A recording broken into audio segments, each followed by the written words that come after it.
Derek Ramsey. Ipinagtanggol si Pernilla, galit na nagbigay ng pahayag sa mag-asawang Andy at Filmar. Hindi nakapagpigil si Derek Ramsey na maglabas ng sama ng loob kay Andy Eigenman dahil sa ginawa nito kay Pernilla. Ikaw okay ka na, di ba? Paano si Perna umiiyak? Sorry Andy, what was your...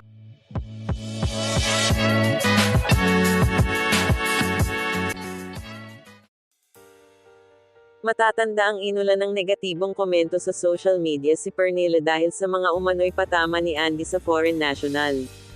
Si Pernilla ang babae na tinaguri ang girl best friend ng partner ni Andy na si Filmar Alipayo. Ayon kay Derek ay mataas ang tiwala nila ng kanyang asawang si Ellen kay Pernilla. Sinabi pa ni Derek na hindi umano magsaselo si Ellen kahit na matulog siya kasama si Pernilla sa iisang kama.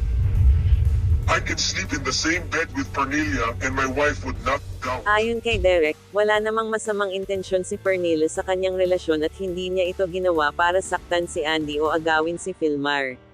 Sinabi niyang may karapatan si Andy na magalit pero hindi ito dapat i-post sa publiko dahil malaki ang epekto nito sa iba. For me, sorry Andy, what was your intent with all of this? Because right now I'm believing, Andy, your intent was to destroy Pern and hurt Pern.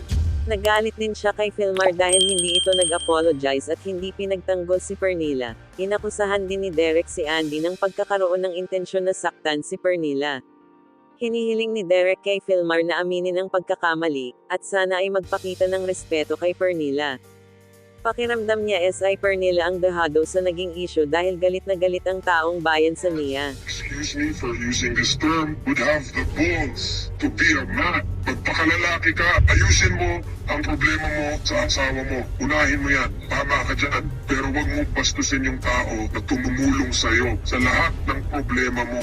Ikaw okay ka na, di ba? Paano si Perna umiiyak? Sa tingin niyo mga ka-trend vibes mali ba SI Andy sa ginawa niya? Sa palagay niyo sino ang totoong may kasalanan sa issue na ito? Sino ba talaga ang biktima sa pangyayari?